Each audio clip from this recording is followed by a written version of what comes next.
తెలంగాణ సర్కారోళ్ళు ప్రతిష్టాత్మకంగా తీసుకున్న బడిబాట ప్రోగ్రాంకు 1000 ఏనుగుల బలమిచ్చినంత పనిచేసిండు కదా షాద్నగర్ ఎమ్మెల్యే ఈ వీర్లపల్లి శంకర్ సారు.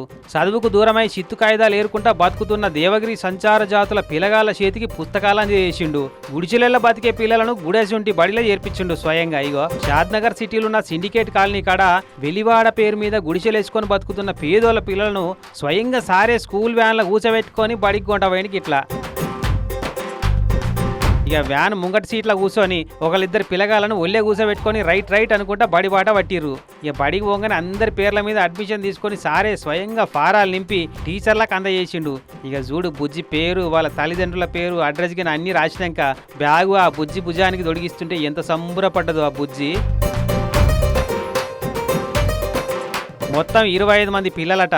పాతింప సామాన్లు కాలి సీసాలు ఏరుకుంటారట వీళ్ళ అమ్మ నాయనలు. ఇక మా అమ్మలను ఎవ్వరు బాల్యకి రానిస్తారని ఊకున్నారో, మన బతికి ఇంతే అని మనకెందుకు చదువులు అనుకున్నారో గానీ ఇంతమంది పిల్లగాళ్ళు వట్టిగా గాలికే తిరుగుతున్నారట ఇన్నొద్దుల సంధి. ఈ సంగతి అధికారులు కనిపెట్టి ఎమ్మెల్యే సార్కు చెప్తే వాళ్ళుండే గుడిసెల కాన్నే టెంట్ వేసి అందరినీ ఒప్పించి వ్యాన్లో ఎక్కించి పట్టుకపోయి బట్టలు, బుక్కులు, పలక బల్పాలు, బ్యాగుల కాడికేలు అన్ని వంచిపెట్టిండు. మీ జీవితాలలో మార్పు రావాలంటే చదువుకోవాలి.